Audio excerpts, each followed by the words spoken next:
নবী সাল্লাল্লাহু আলাইহি সাল্লামকে আল্লাহ তাআলা বলেন, কুল, হে নবী আপনি বলে দেন সবাই গরম।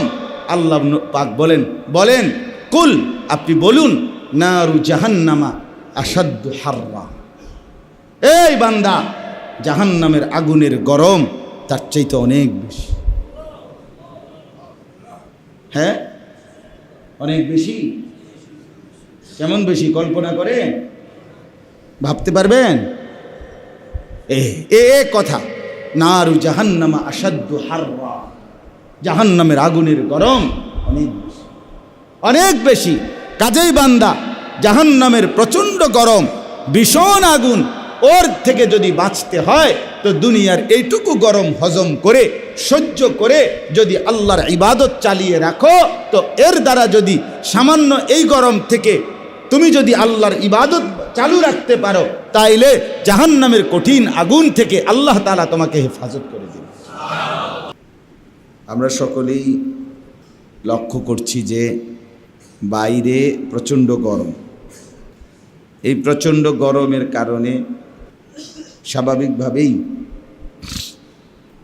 অনেকেই আমরা ইবাদত আমলের ক্ষেত্রে, জামাতে নামাজ পড়ার ক্ষেত্রে, স্বাভাবিক আমলের জিন্দেগির ক্ষেত্রে অনেক সময় অজুহাত পেশ করে যে এতটা গরম, প্রচণ্ড গরম। কিন্তু বাস্তবতা হলো নিজের জীবন সংসারের ব্যক্তিগত কোনো কাজ এই গরমের অজুহাতে কিন্তু বন্ধ নেই। বাজার বলেন, ব্যবসা বলেন, চাকরি বলেন, দুনিয়াবি উপার্জনের যাবতীয় ফিকির বলেন, কিছুই এই কারণে স্তব্ধ হয়নি, বন্ধ হয়নি, সবই চলছে। তাহলে আমাকে যেহেতু জীবনের প্রয়োজনে প্রচণ্ড গরম হলেও দুনিয়াবি সংসারের সব কিছু করতেই হচ্ছে, আখিরাতের ব্যাপারে, নিজের ইবাদত আমলের ব্যাপারে কোনো রকম অজুহাত পেশ করা গরমকে কেন্দ্র করে, মনে রাখতে হবে এটা সরাসরি মুনাফিকের লক্ষণ। কিসের লক্ষণ বলেন? এই গরমকে অজুহাত বানান। হ্যাঁ, গরম আছে, এটা ভাবতেই হবে, যেটা আছে গরম, আপনি তো ঠান্ডা করতে পারতেন। আবহাওয়া যেমন আছে এমনই, আল্লাহর ইচ্ছা যেমন। কিন্তু মনে রাখতে হবে এটাকে কোনোভাবেই অজুহাত বানানো যাবে না ইবাদতের ক্ষেত্রে, আমলের ক্ষেত্রে। এই কারণে যেন নামাজের জামাত না ছোটে, এই কারণে যেন 6 রোজা যে রাখার নিয়ত যাদের শুরু হয়েছে তো আলহামদুলিল্লাহ, যাদের হয় নাই এটা যেন ছুটে না যায়। এই কারণে আল্লাহ তাআলার ইবাদত বন্দিগি এগুলো যেন বাদ না পড়ে, এটা মনে রাখতে হবে। এখানে 2টা বিষয় আগেই হিসাব করে। 1 নম্বর কথা হলো আবহাওয়ার এই পরিবর্তন, সময়ের এই পরিবর্তন, এটা সম্পূর্ণভাবে আল্লাহ তাআলা করে থাকে। কি বল? আল্লাহ তাআলা করে। কোরআনুল কারীমের মধ্যে আছে ইউকাল্লিবুল্লাহুল লাইলা ওয়ান নাহার, আল্লাহ তাআলাই পরিবর্তন করে থাকেন রাত এবং দিন। তাহলে সময়ের পরিবর্তন, এই যে অবস্থার পরিবর্তন, এটা আল্লাহ তাআলা করে। দিন আসে তো রাত যায়, রাত আসে তো দিন যায়, সকাল আসে তো দুপুর আসে, বিকেল আসে, এই যে সময়ের পরিবর্তন, এটা আল্লাহ তাআলা করে। হুয়াল্লাযী জাআলাল লাইলা ওয়ান নাহারা খিলফাতান, আল্লাহ তাআলা বলেন তিনি আল্লাহ যিনি রাত এবং দিনকে পর্যায়ক্রমে ধারাবাহিকভাবে বানাচ্ছেন। রাত এবং দিনকে কি বানাচ্ছেন? পর্যায়ক্রমে। খিলফাতান অর্থ হল পর্যায়ক্রমে, ধারাবাহিকভাবে বানাচ্ছেন। একবার রাত তো এরপরে দিন, আবার রাত, আবার দিন। এমন হয় না যে 72 ঘন্টা শুধু দিন, সূর্য আর ডোবে না, 72 ঘন্টা রাত, সূর্য আর ওঠে না। এমন হয়েছে কি? আমাদের যারা মুরব্বী আছেন তারাও কোনো বাপ দাদার আমলেও এই কথা শুনছেন যে আমরা দাদার আমলে একবার এই যে রাত শুরু হইল আর তো শেষ হয় না। হ্যাঁ, তো আখেরাতের হালাত হবে, লম্বা সময় এক হালাতে পড়ে থাকতে হবে। দুনিয়ায় আল্লাহ তাআলা তার কুদরতি নিজামে আল্লাহ তাআলা বলেন যে তিনি রাত এবং দিনকে পর্যায়ক্রমে আনতেছেন, বানাইতেছেন। এখন প্রশ্ন হলো, এই যে রাত এবং দিন কেন বানাচ্ছে? এই যে বাই সিরিয়াল পর্যায়ক্রমে, তা আল্লাহ তাআলা নিজেই সেটা বলছেন ওই আয়াতে, যে আমি এই রাত এবং দিনকে পর্যায়ক্রমে কেন বানাচ্ছি। লিমান আরাদা আন ইয়াযাক্কারা আও আরাদা শুকুরা, এই কথাটা গুরুত্বপূর্ণ। আল্লাহ তাআলা বলে দুইটা উদ্দেশ্যে আমি রাত বানাই, দুইটা উদ্দেশ্যে দিন বানাই। রাতের পরে দিন, দিনের পরে রাত, সময়ের এই পরিবর্তন, অবস্থার এই পরিবর্তন আমি করে থাকি দুই উদ্দেশ্যে। এক নম্বর, লিমান আরাদা আন ইয়াযাক্কারা, যে চায় আল্লাহ তাআলাকে স্মরণ করতে। আল্লাহর স্মরণ, আল্লাহর ইবাদত, আল্লাহর বন্দিগি, আল্লাহকে স্মরণ, আল্লাহর জিকির, এটা যে করতে চায় তার জন্য। রাত না আসলে মাগরিবের ওয়াক্ত হবে কিভাবে? রাত না আসলে এশার ওয়াক্ত হবে কিভাবে? রাত না আসলে তাহাজ্জুদের ফজিলত, এই রাত গভীরের নামাজের মর্যাদা ওই থেকে আসবে। দিন না আসলে তো ফজরের ওয়াক্ত হবে কিভাবে, জোহরের ওয়াক্ত হবে কিভাবে, আসরের ওয়াক্ত হবে কিভাবে? তো নামাজের এই আমলগুলো, ইবাদতগুলো কিভাবে করবে? এই জন্য রাত এবং দিন আল্লাহ তাআলা এনে থাকেন আল্লাহকে স্মরণ করার জন্য, আল্লাহর ইবাদতগুলো করার জন্য। শুধুই কেবল খেল তামাশা, খাইলাম আর ঘুমাইলাম আর ফুর্তি করলাম, নাচলাম গাইলাম। আমাদের হালাত হলো একবেলা, আমরা মনে করি অধিকাংশ মুসলমান কিছুটা সময় আমাদের কর্মের, কারো 8 ঘন্টা ডিউটি, কারো 10 ঘন্টা ডিউটি, কারো 12 ঘন্টা ডিউটি, খালাস উপার্জনের ফিকির। বাকিটুকু টাইম শুধুই বিনোদন, অবসর কাটানো। এই অফিস টাইম অফিস করছে, বা একটা নির্দিষ্ট টাইম ব্যবসা করতেছে, চাকরি বাকরি যে যেটাই করতেছে, এটা এক অংশ। আর বাকি টাইম স্ত্রী সন্তান নিয়ে গল্প স্বল্প, অথবা সন্ধ্যা থেকে বসে রাত 9টা পর্যন্ত টেলিভিশন দেখা, অথবা গল্প গুজব, বন্ধুদের আড্ডা।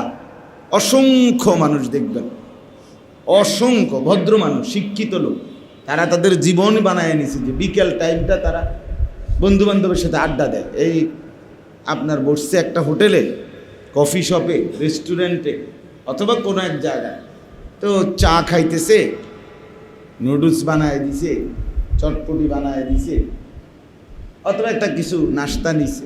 এই এই এই 1 কাপ চা আর 1 প্লেট নুডলস অথবা একটা চটপটির উপরে 3 ঘন্টা নেই। এই ধীরে ধীরে কথা বলতেছে, কথা নাই, কথা হাওলাত করে, কথা বুঝছেন? অনেক প্রত্যেক দিনে এত কথা, এই ব্যক্তি কথা বুঝছেন, হাওলাত করে কথা। শুধু শুধু একটা উড়াই দিছে একজনে, এই শুরু হইল আর কি আপনার বাংলাদেশ তো শেষ হইয়া, এরপরে ইন্ডিয়া, ইন্ডিয়ার থেকে আস্তে আস্তে বর্ডারের সেদিকে একদম আমেরিকা, অ্যান্টার্কটিকা মহাদেশ, ওহেন থেকে আইসা এরপরে আচ্ছা যাই, আর ভাল লাগতেছে না, মানে বিশ্রাম করতে করতেও কি হয়ে গেছে, কাহিল হয়ে গেছে। অবসর থাকতে থাকতেও কি, অবসরের কারণে সময় হয় না, এই খামখেয়ালি একদিন। অর্থাৎ আমরা জীবনটাকে 2টা ভাগ করে নিস। এক ভাগ মেহনত করবে, কিছু দুনিয়াবি উপার্জনের নেশা, আর বাকি টাইম বিনোদন। টেলিভিশন একটার পর একটা চ্যানেলে, হ্যাঁ, খবর একটা শুনছে, মনে করেন যে ঠিক আছে খবর এটা, এই চান্দিনাতে এই হয়েছে, সেই হয়েছে।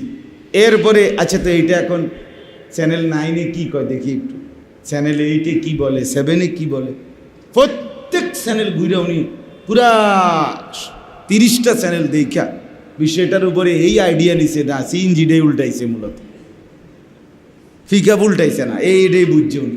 তা আপনি এই কথাইটা বোঝার জন্য এতগুলো সময় নষ্ট করি?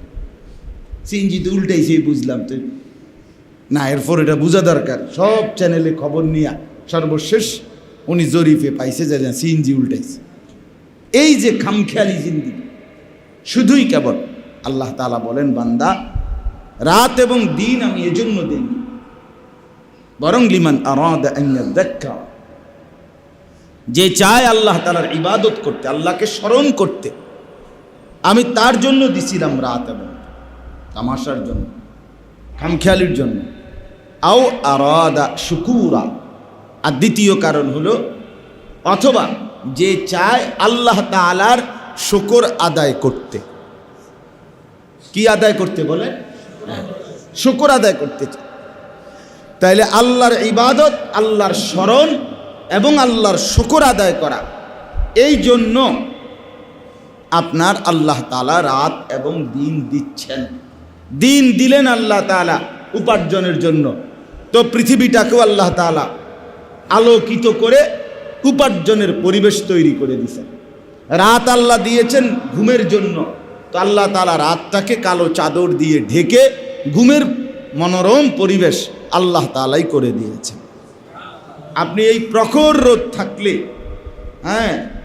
টাটকা রোদ যদি 24 ঘন্টা থাকে, আপনি যত বড় মাতবরেই হন, যত বড় কুটিপতি হন, আপনি এসি চালাইয়া, আপনি অন্ধকার বানাইয়া এরপরে আপনি ঘুমাবেন, কতক্ষণ কুলাবেন?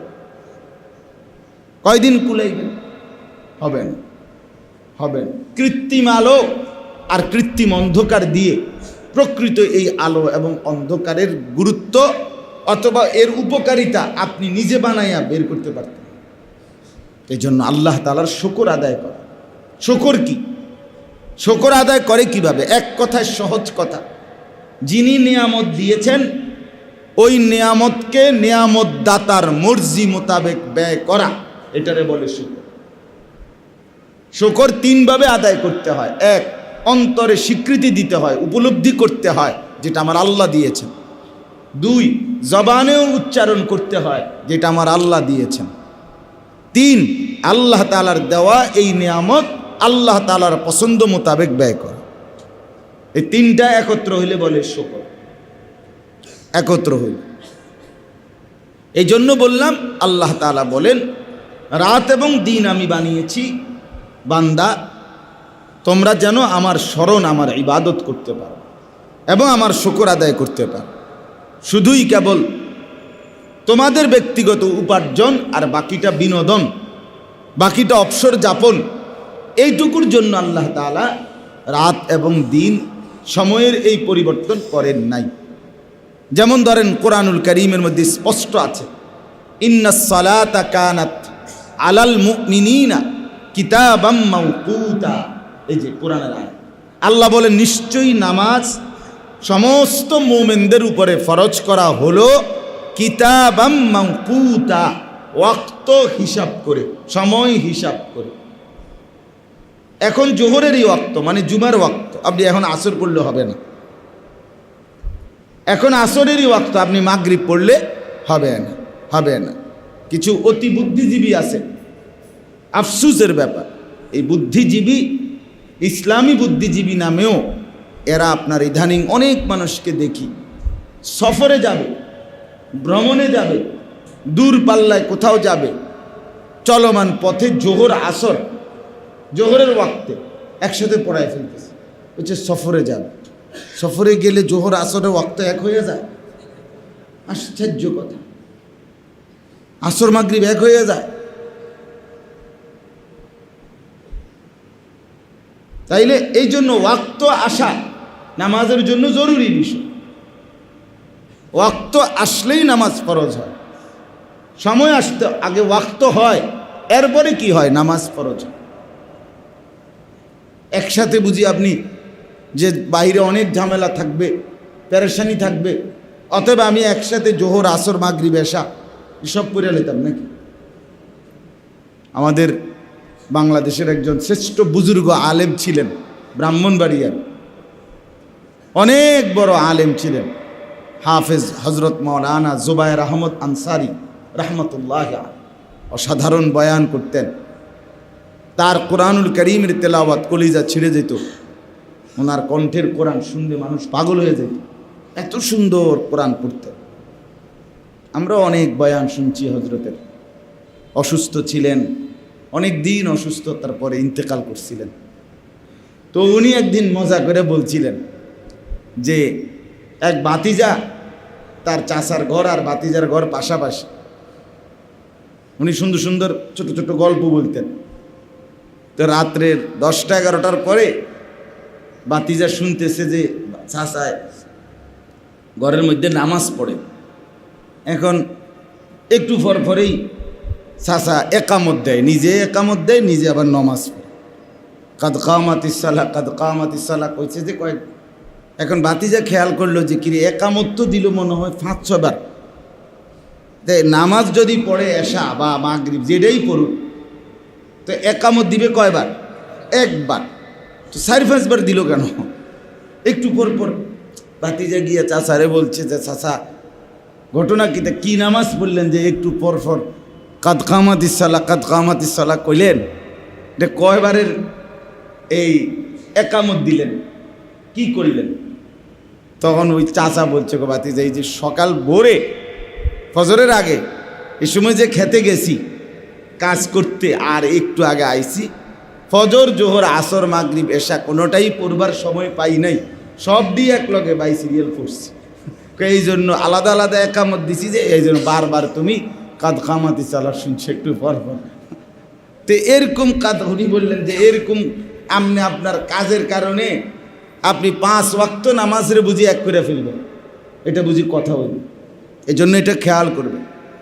আমার বাপ একটা জরুরি কথা মনে রাখবেন, আমি আগেও বলছি, প্রথম দিনও মনে হয় বলছি, আজকেও আবার বললাম, কথার প্রসঙ্গে বললাম, আপনি অবশ্যই কোনো মাসআলা, দ্বীনি কোনো বিষয়ের ফতুয়া, বিষয়টাকে খামখেয়ালি মনে করেন।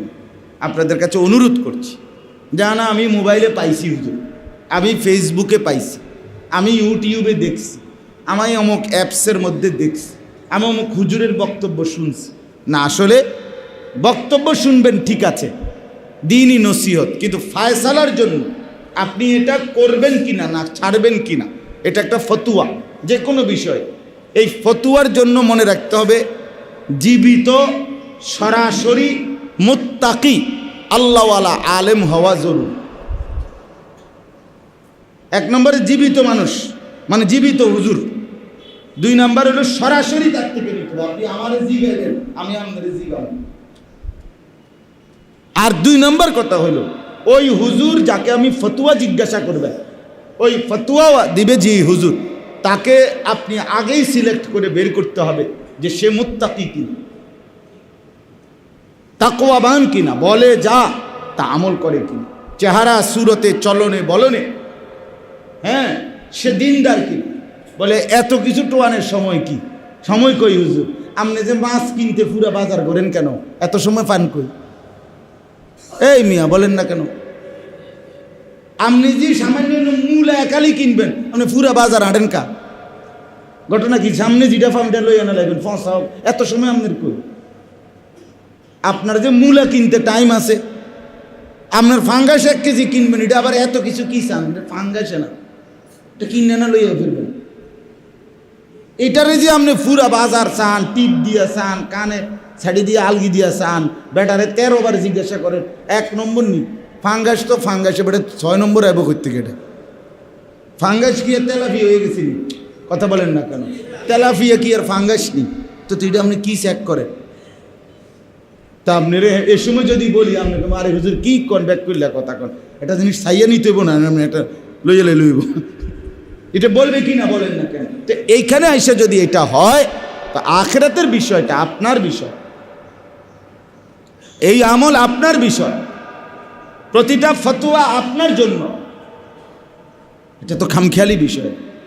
কুলিল্লাহু ইউফতিকুম ফিল কালালা, কোরআনে আছে যে আল্লাহ বলেন আল্লাহু ইউফতিকুম, আল্লাহ তোমাদেরকে ফতোয়া দিচ্ছেন। ফতোয়া সিদ্ধান্ত দেওয়া দ্বীনি বিষয়ে, এটা সরাসরি আল্লাহ বলেন আমি দিচ্ছি। রাসূলুল্লাহ সাল্লাল্লাহু আলাইহি ওয়াসাল্লাম ফতোয়া দিতেন, তো যেটা আল্লাহ তাআলা বলেন আমি দিচ্ছি, রসুল দিচ্ছেন, এতটাই স্পর্শকাতর গুরুত্বপূর্ণ বিষয়, খামখেয়ালি যেই কোনো কারো কাছতে হুজুরে বড়া সাহাদওয়ানে বইয়ের সামনে হুজুরের একটা মশলা কনছে, আমারও কিছুটা আইডিয়া আছে, তারপরেও আপনাকে একটু জিজ্ঞেস করতে চাই, এটা শুদ্ধ মারে। মিয়া আপনি শুদ্ধ মারেন কেন? আপনি জানলে আবার জিজ্ঞেস করেন কেন? এটা নিয়ে বলার ঢং, এটা বলার কোনো স্টাইল হইল মিয়া? আমারও জানা আছে, তবে আপনাকেও একটু ওভার শিওর হওয়ার জন্য এটা জানতে চাচ্ছি। মানে একটু শুদ্ধ বললেই মনে করে যেন বহুত পণ্ডিত। আমিও অনেক কিছু বইপত্র পড়াশোনা আমারও আছে, 3-4টা বই পড়লেন, বাংলা 4টা অনুবাদ করলেন আপনি, সোলেমানিয়া বুক হাউসের একটা বই পড়ে আপনি ইসলাম বুঝার, তা আমরা এই 30 বছর ঘাস কাটলাম। কথা বলেন না? আপনি ওষুধও দেন। আপনি আলহামদুলিল্লাহ, যেহেতু আপনি কোরআন হাদিসের বিষয়টাও 2-4টা বই পড়ে বুঝে ফেলছেন, তো ডাক্তারকে চিকিৎসা এটাও তো মাশাআল্লাহ আমরাও বুঝি। মাথা ব্যথা হইলে এটা নাফা খাইলে সারে, পেট ব্যথা হইলে, পেটে অসুখ হইলে ফ্লাজিল আর একটা গ্যাস্ট্রিকের ট্যাবলেট, আর আপনার 2টা ওর স্যালাইন, তো কমপক্ষে এতটুকু চিকিৎসা চালাইয়ে নেন যে ভাই যাদের পেটের অসুখ, এটার জন্য আর ডাক্তারের কাছে কেন যাইবেন? তো ছোটোখাটো বিষয়, এটা আমিই বুঝি। ফ্লাজিল 2টা খাইবেন আর ওর স্যালাইন খাইবেন, এরকম চিকিৎসা করেন না যে আপনার কেমন কন্যানিটা কন্যায় দেখেন। তাহলে যে বিষয়ে যিনি অভিজ্ঞ, ওই বিষয় সম্পর্কে যার জ্ঞান আছে, তার কাছ থেকে বিষয়টি বুঝে নেওয়া, জেনে নেওয়া, এটা কি জরুরি কিনা বলেন না? অবশ্যই জরুরি। এজন্য আমি সবসময় বলি এ কথা, আমাদের বর্তমানে অসংখ্য মানুষের ভিতর একটু শিক্ষিত, জেনারেল লাইনে কলেজে পড়ছে, ইউনিভার্সিটিতে পড়ছে, স্কুলে পড়ছে, অথবা শিক্ষিত মানুষ, উনি মনে করে ওনার এই বাংলা, অঙ্ক, ইংরেজি জেনারেল বিষয়গুলোর শিক্ষার কারণে উনি যেহেতু শিক্ষিত, অতএব ইসলামের বিষয়গুলো আমি এক নজর দেখলেই বুঝে যাব, আমি এটা মোবাইল থেকেই বুঝে নিতে পারবো, এটা শুনলেই বুঝে নেব না। এটা তো খামখেয়ালি বিষয় না, দিন এতটা ফালতু বিষয় না, ইসলাম এত তামাশার বিষয় না। কোরআনুল কারীমের এক শব্দ আপনি বাংলা অনুবাদ করার পরেও কিচ্ছু গোড়ার দিন বুঝতেন না। আমি বলি তাই, আপনি বাংলা অনুবাদ পড়ার পরেও রাসূলুল্লাহ সাল্লাল্লাহু আলাইহি ওয়াসাল্লামের হাদিসের ব্যাখ্যা আপনি বুঝতেন না। আমি বললাম, আপনি তর্ক করলে আইয়ে বসেন, আমি বুঝাই জুমার পরে। বলেন তর্ক করলে আমি তর্ক করতেও রাজি, যে না আমি যে কোনো কথা আপনি বুঝতেন না। একই হাদিসের মধ্যে একই পৃষ্ঠায় বিশুদ্ধ হাদিস, নবী সাল্লাল্লাহু আলাইহি ওয়াসাল্লাম বলছেন, তোমরা তাওয়াদ্দাউ মিম্মা মাসসাতিন নার, যে কোনো রান্না করা খাবার খেলে, যদি রান্না করা খাবার মানে যে জিনিস চুলায় রান্না হয়েছে, যেটাই হোক, সেটা একটা আপনার বিস্কিট হোক, এটাও তো রান্না করা, অর্থাৎ চুলায় করে প্রসেসিং করা। তাই এই রান্না করা যেই কোনো খাবার খেলে তোমরা অজু করো, অর্থাৎ এই কারণেই অজু ভেঙে যায়। হাদিস একেবারে বিশুদ্ধ হাদিস, সহিহ হাদিস। আবার এরপরেই হাদিস আছে, আম্মা জান আয়েশা রাদিয়াল্লাহু তাআলা আনহা বলেন, রাসূলুল্লাহ সাল্লাল্লাহু আলাইহি ওয়াসাল্লাম আকালা কাতিফা শাতিন, বকরির ভুনা রানের গোশত আর কি, ভুনা মানে রান্না করা, ভুনা হয় কেমনে, রান্না করা কিনা, খেলেন। ফাসাল্লা ওয়ালাম ইয়াতাওয়াদ্দা, অতঃপর নবীজি নামাজ পড়লেন, কিন্তু কি করলেন না, অজু করলেন না। কথা বুঝছেননি আমার কথা? তাহলে এই মাত্র নবীজির হাদিস কি পড়লেন, রান্না করা খাবার খেলে কি করো। এখন কি শুনলেন, নবীজি ভুনা গোশত খেলেন, অথচ কি করলেন না। এখন আপনি সমাধান বলেন, আপনি বলেন এখন কি করব। আমি আপনার জানতে চাই, দুলুল ভাই কোন বেটা সেক্রেটারি জন, বেটা কোন না, তো উনি সেক্রেটারি না, বলুন আপনি কোন, এখন কি করতে কোন না ভাই, এখন কি করুন, আপনি ফয়সালা দিতে পারবেন এটা, আপনি বুঝবেন এটা, তো এটা তো হাদিসের তরজমা ঠিক, অনুবাদ তো ঠিক আছে, সবই তো ঠিক আছে। এখানে একই পৃষ্ঠায় হাদিস, একই সাথে দোনোটাই সহিহ হাদিস, বিশুদ্ধ হাদিস। আপনি পারতেন না, এটা সমাজে বুঝতেন না, আপনি বুঝতেন না। রাসূলুল্লাহ সাল্লাল্লাহু আলাইহি ওয়াসাল্লাম বলছেন, লা সালাতা লিমান লাম ইয়াকরা বিফাতিহাতিল কিতাব, সূরা ফাতিহা যে পড়ে না তার নামাজ হয় না। নবীজি সাল্লাল্লাহু আলাইহি ওয়াসাল্লাম বলছেন, মান কানা লাহু ইমামুন ফাকিরাআতুল ইমামে কিরাআতুন লাহু, যার ইমাম আছে তার ইমাম সাহেবের কেরাত এটাই তার মুক্তাদির কেরাত। এখন আমি জানতে চাই যে ওইখানে তো বললেন সূরা ফাতিহা না পড়লে হাদিস নামাজ হবে না, এখানে তো আবার বললেন যে ইমাম সাহেব কেরাত পড়লে মুক্তাদির কেরাত হয়ে যায়। এখন কি করবেন? এখন কি করা উচিত? আপনি ফয়সালা দেন। দুটোটার তর্জমা শুনাইলাম, আপনার না পণ্ডিত, আপনি তো শুদ্ধ কথা কন এখন শুদ্ধতে বলেন শুদ্ধ বাতার সমস্যা নাই, আমি বুঝাইতে চাইতেছি আপনি পণ্ডিতি করলেন কেন? এরকম অসংখ্য বিষয় আছে, অসংখ্য। বুখারীর হাদিসের মধ্যে আছে সাহাবীরা এসে মসজিদের নববীতে নবীজির কাছে, সাহাবীদেরা পরে যারা আসতেন তারা জিজ্ঞেস করতেন ওই আগের সাহাবী যারা নামাজে পড়তেছে নবীজির কয় রাকাত হয়েছে, জিজ্ঞাসা কয় রাকাত। ওই সাহাবী নামাজের মধ্যে বলতেন না 2 রাকাত, 2 রাকাত শেষ হয়েছে। তো এরপরে উনি নিজে 2 রাকাত পড়ে বাকিটা নবীজির সাথে মিলাইয়া সালাম ফিরাইতেন। হ্যাঁ, তো করেন, এই আমল করেন, কথা বলেন না কেন? এটা হাদিস, সহিহ হাদিস। নামাজের সময় জিগাইবেন যে ভাই কয় রাকাত হয়েছে, জিগাবেন তো, নামাজ চলাকালীন জিগাবেন আপনি। তাহলে এই ফয়সালাটা নিশ্চয়ই আপনি কোনো আলেম থেকে বুঝছেন, বুঝতে হবে না আপনাকে। উদাহরণ এরকম অসংখ্য বিষয়, অসংখ্য বিষয়। আরে বুখারীর হাদিস আছে, রাসূলুল্লাহ সাল্লাল্লাহু আলাইহি ওয়াসাল্লাম নামাজ পড়ছেন এই অবস্থায় যে ওনার পায়ে জুতা, ওনার পায়ে কি ছিল? সাহাবায়ে কেরামের পায়েও জুতা ছিল। তো নবীজি জুতা খুলে ফেললেন, সাহাবীরাও জুতা খুলে ফেললেন। তো আপনি পড়েন, জুতা পরিধান করে আসেন মসজিদে ঢোকেন। তো বুখারীর হাদিস, সহিহ হাদিস, বুখারীর হাদিস সহিহ হাদিস না? তো আসেন, কি হবে তখন? দিন তাহলে ওলামায়ে কেরাম, মুফতিয়ানে কেরাম, এটা জরুরি বিষয়, খামখেয়ালি বিষয়। আমি অনুরোধ করলাম নিজে নিজে ইসলামকে এতটা আপনি সামান্য, যৎসামান্য মনে করেন। কোরআনুল কারীমের এল, সুন্নাহর এল, এটা হলো বিশেষ এলেম। ওয়াল কোরআনিল হাকিম, হিকমতপূর্ণ, প্রজ্ঞাপূর্ণ, বিশেষ জ্ঞান। এই জন্য যে বিজ্ঞান, বিশেষ জ্ঞান, স্পেশাল আলাদা বিষয়। আর এইটাকে আমরা যেই পড়ালেখা এমনি বাংলা, অঙ্ক, ইংরেজির এই স্বাভাবিক পড়া, এটাকে তো জেনারেল শিক্ষা বলেন। আপনারাই তো বলেন জেনারেল শিক্ষা। তো জেনারেল মানে কি? সাধারণ শিক্ষা। তার মানে তাহলে বোঝা গেল এর উপরে স্পেশালিটি কোনো শিক্ষা আছে, এর উপরে কিছু একটা আছে, সেটা কোরআন। সেটা কি বলেন না কেন?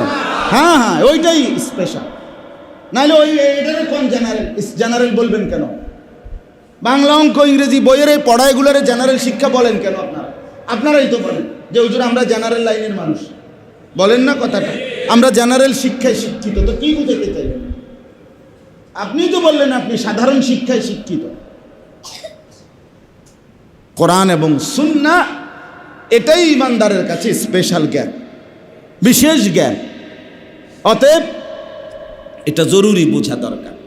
দিন জীবন্ত, সরাসরি মুত্তাকি, জীবিত সরাসরি মুত্তাকি। ব্যক্তির অবস্থা অনুপাতে ফতুয়া ভিন্ন হয়। কথা বুঝছেন কিনা বলেন? এটা খেয়াল করতে হবে। এটা আমরা মাসআলার ক্ষেত্রে কি বলি, খেয়াল করি। সবাই 40 বছরের বয়স্ক মানুষ তার ফতুয়া, আর 20 বছরের যুবকের জন্য ফতুয়া এক কথা না। কথা বুঝছেন? আমার একজন বয়স্ক জিজ্ঞেস করেন, হুজুর আমার একটা আমল বলে দেন যেটা আমার আখেরাতে অনেক উপকার হবে। আমি ওনারে বললাম, মনে করেন আপনি সারাক্ষণ আল্লাহ পাকের তাসবিহ পড়ুন। কারণ আমি জানি উনি বয়স্ক মানুষ। একই লোক, এই ছেলেটা আমারে বলল, হুজুর আমার একটা আমল বলে দেন যেটা আমার আখেরাতে ভীষণ উপকার হবে। আমি তারে বললাম, সর্বদা চোখের হেফাজত করবা, কোনো ভিন নারীর দিকে তাকাইবা না। আপনি বলেন এটার উদ্দেশ্যের মধ্যে ভিন্নতা আছে না? ওনারা যেই কারণে বলছি তাসবিহ পড়বা, পড়বেন, কারণ ওনার বয়সের তারতম্যের কারণে। আর ওই হলো ইয়াং ছেলে, তার নজর সারাক্ষণ থাকবো কোন দিকে? বেরিয়ে দিকে। স্বাভাবিক, আমি হেতের কইটা তোমারে কইটা মানে বুঝাইলাম।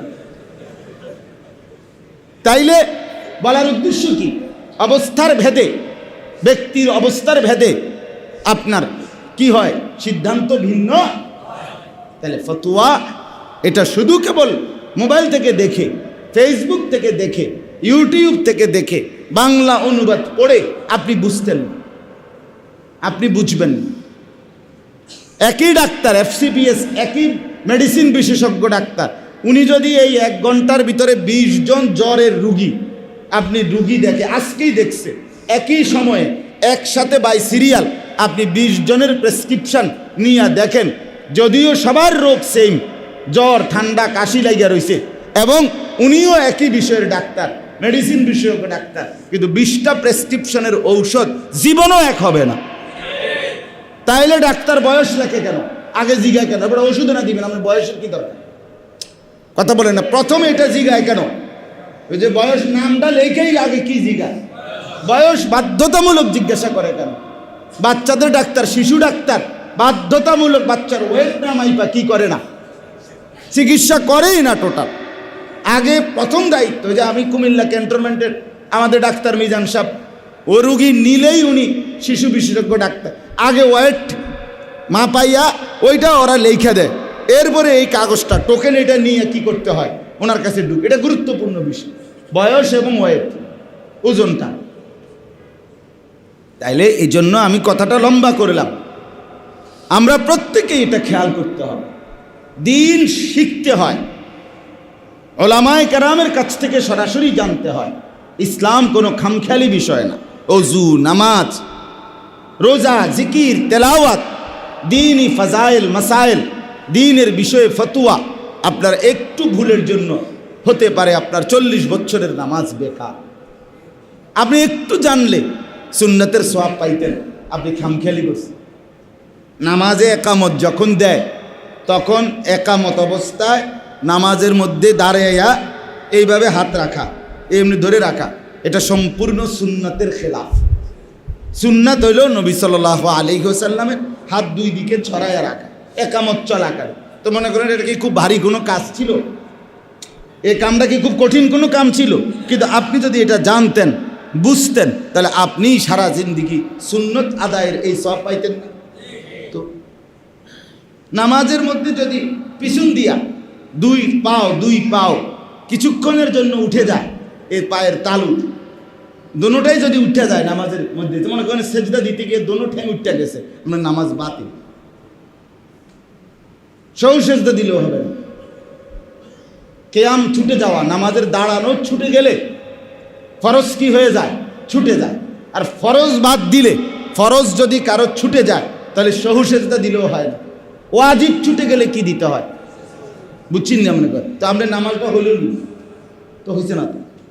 তাহলে আপনি কেমনি বুঝবেন? আপনি জি শিখতে হবে, আবার দেখাইতে হবে, আবার দেখাইতে হবে।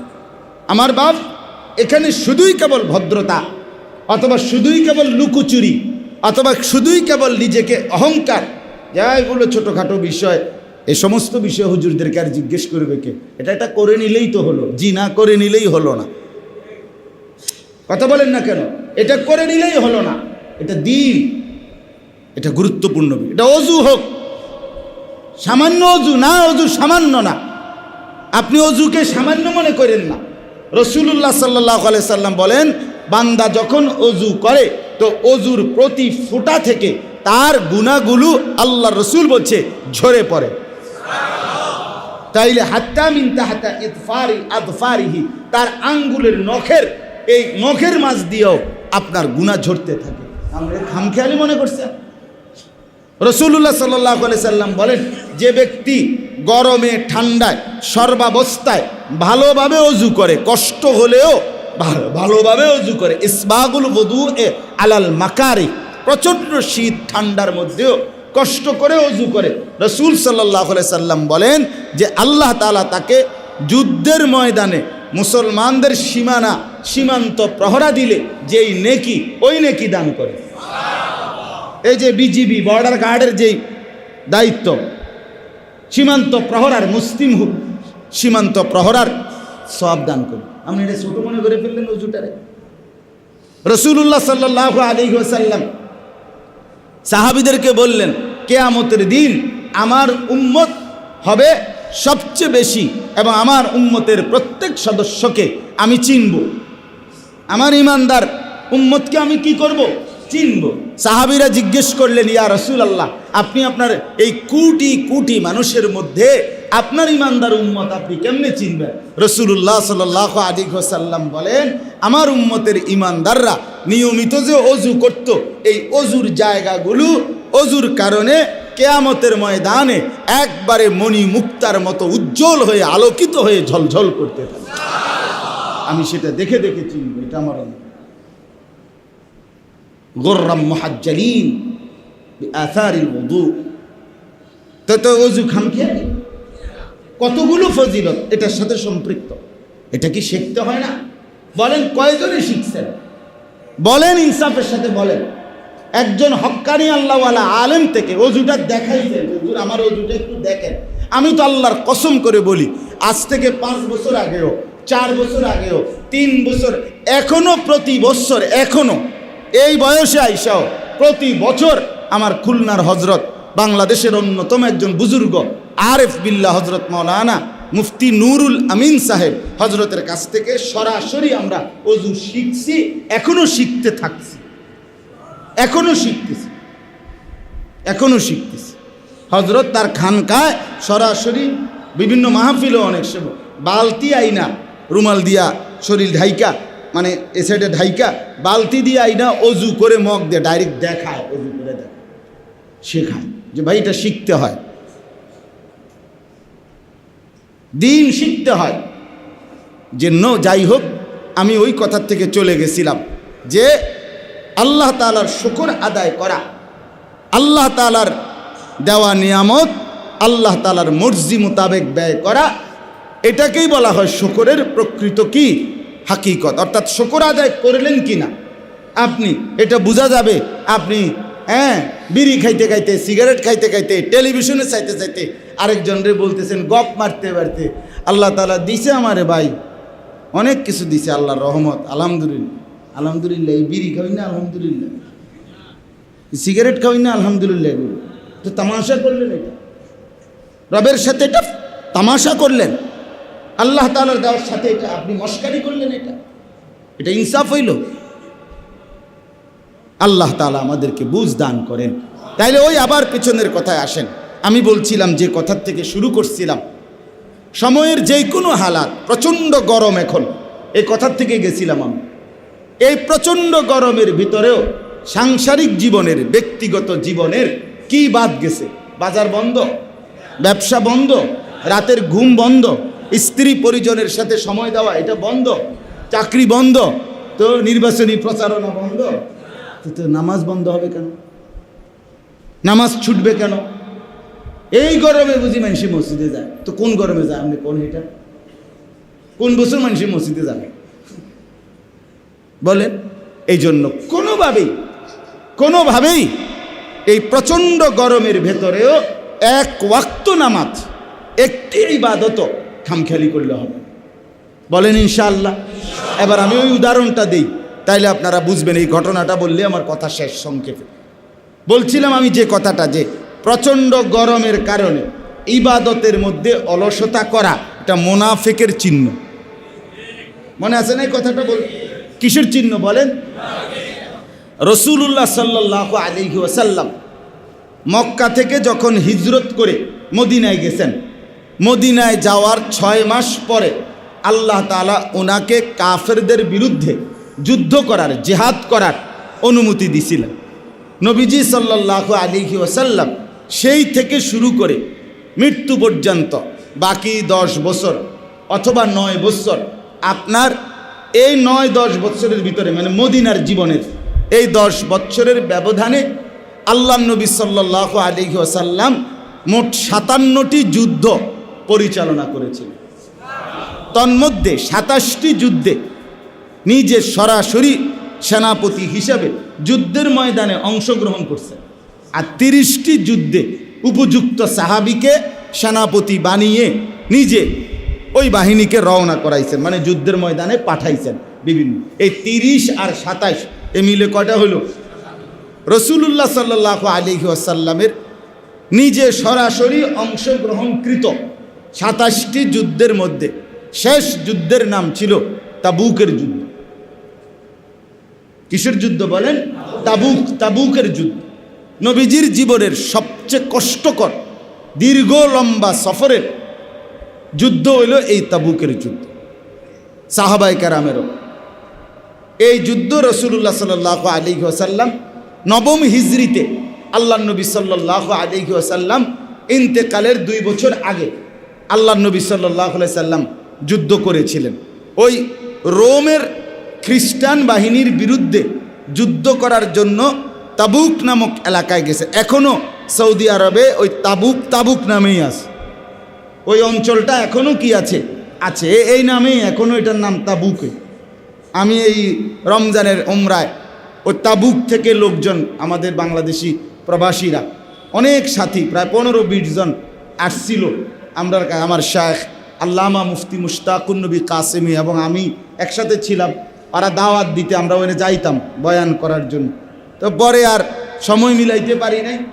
ইনশাআল্লাহ ওয়াদা দিছি যে হজ্জের সফরে গেলে এবার, তখন বলছি ওনাদের ওইখানে যাব তাবুকে।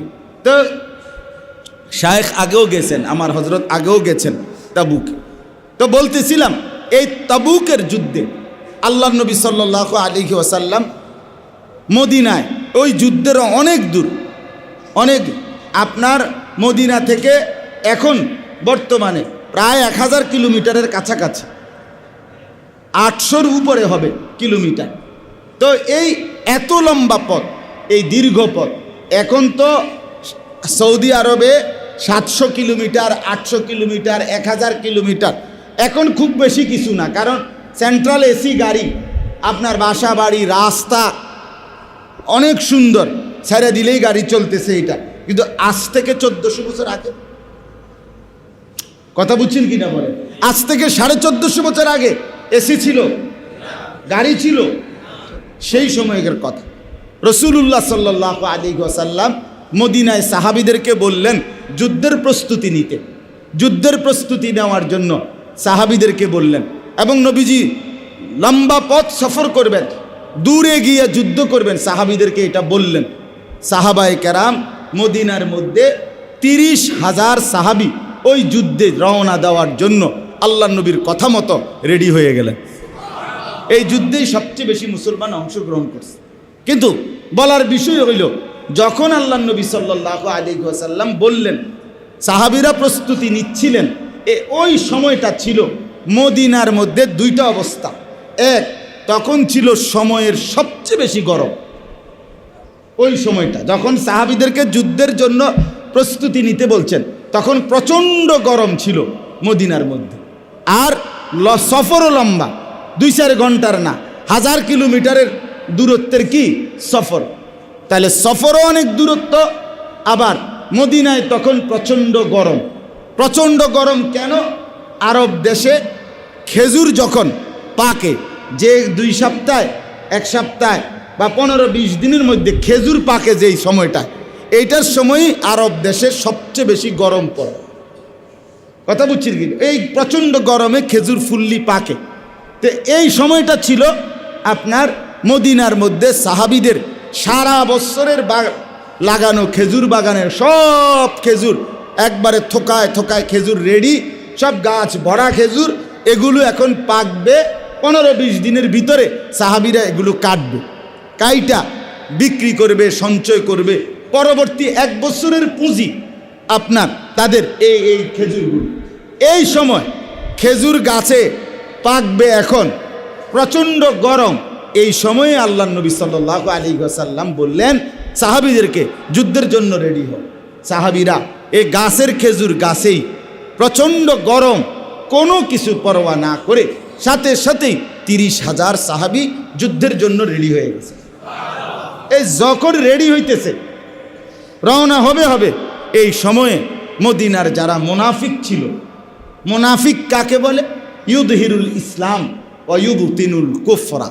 মুনাফিক বলে যে মুখে বলে আমি মুসলমান, কিন্তু অন্তরে তার বিরোধিতা, ইসলামের বিরোধিতা, এটাকে লুকাইয়া রাখে। আচ্ছা কোন তো লাগে কি আপনি না করলেন, আপনি পরিষ্কার, আপনি ভালোইয়া চলবেন, অন্ধে আপনি সদ্য বলবেন পারে মারত না, কথা কইতে লাগলে তো কোন তো লাগে। কথা বুঝেন, সমাজে চলতে হইলে, মানুষের লোকে চলতে হইলে কত কথাই তো কইতো, সব কি আর দলীয় বলি না, সব ধরন যেত।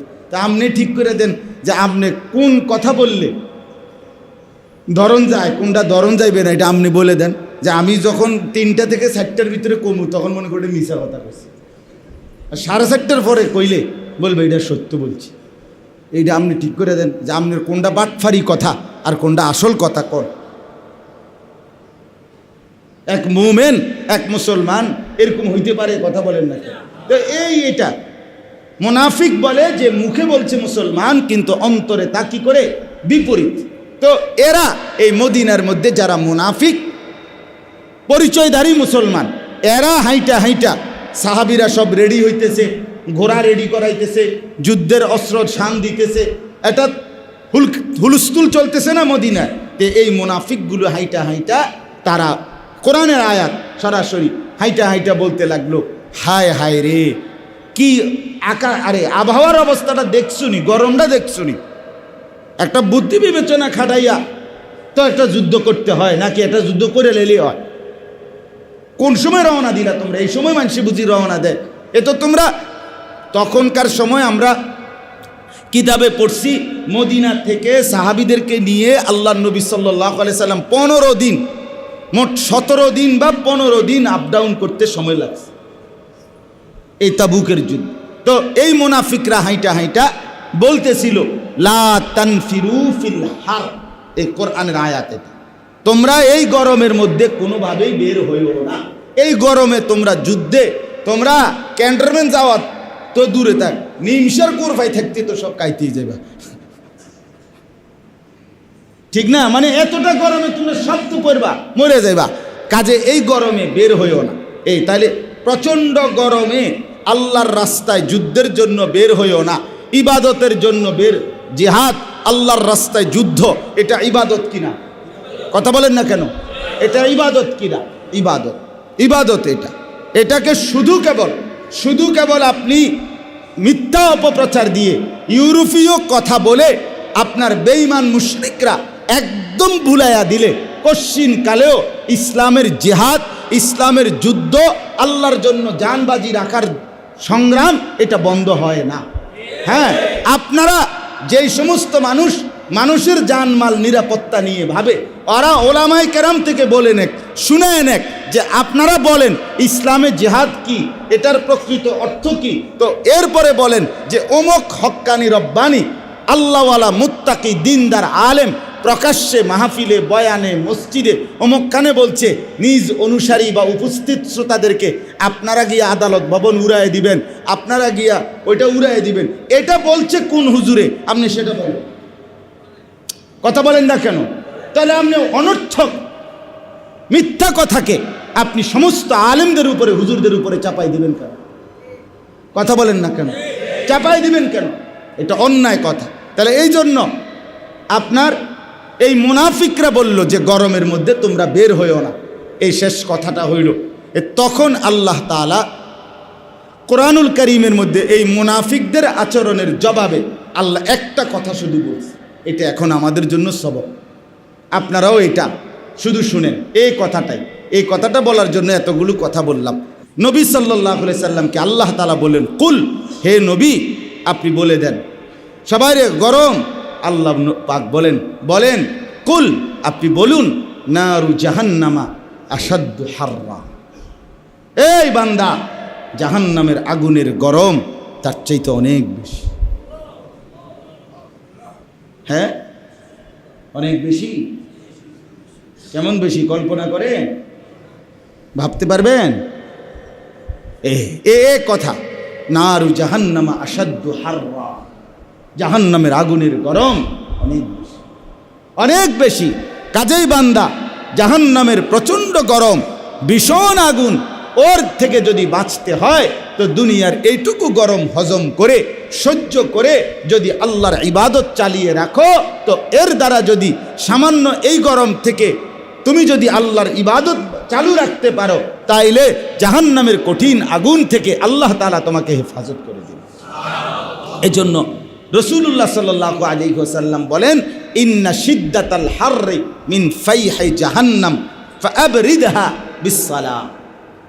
নবী সাল্লাল্লাহু আলাইহি সাল্লাম এতটা সুন্দর হাদিস বলছে যে শোনো, নিশ্চয়ই গরমের তীব্রতা, শিদ্দাতাল হার মানে প্রচণ্ড গরম, এইটা মিন ফাইহি জাহান্নাম। রাসূলুল্লাহ সাল্লাল্লাহু আলাইহি ওয়াসাল্লাম বলেন এটা জাহান্নামের নিঃশ্বাস, এটা জাহান্নামের প্রচণ্ড আগুন আপনার নিঃশ্বাস ছাড়ে। এই যে কি ছাড়লাম, নিঃশ্বাস না, এই জাহান্নাম যখন নিঃশ্বাস ছাড়ে তখন এই প্রচণ্ড গরম। রাসূলুল্লাহ সাল্লাল্লাহু আলাইহি সাল্লাম বলেন, অতএব উম্মত এই প্রচণ্ড গরমের তীব্রতাকে ঠান্ডা করো। ঠান্ডা করতে চাও বিসসালাহ, নামাজের মাধ্যমে। কিসের মাধ্যমে? নামাজ। তাইলে আল্লাহ থেকে সরে গিয়ে না, আল্লাহকে ছেড়ে দিয়ে না, বরং আল্লাহর ইবাদত আর বন্দিগি, নামাজ রোজা ঈমান আমল, আল্লাহর ইবাদত চালু রাখার মাধ্যমে গরমকে কমাইতে হবে, ঠান্ডা করাইতে হবে, আল্লাহর রহমত যেন আসে। অতএব আমরা ইনশাআল্লাহ আজকে এটুকু বললাম, গরম যেই অবস্থায় আছে আরও বাড়তে পারে, কিন্তু কোনো অবস্থাতে একজন ইমানদার আল্লাহর ইবাদত, নামাজ বন্দিগি, আল্লাহর ইবাদত আমরা ছাড়ব না ইনশাআল্লাহ। আল্লাহ তাআলা আমাদের প্রত্যেককে তৌফিক দান করেন, কবুল করেন, আমিন। সুন্নাত পড়েন।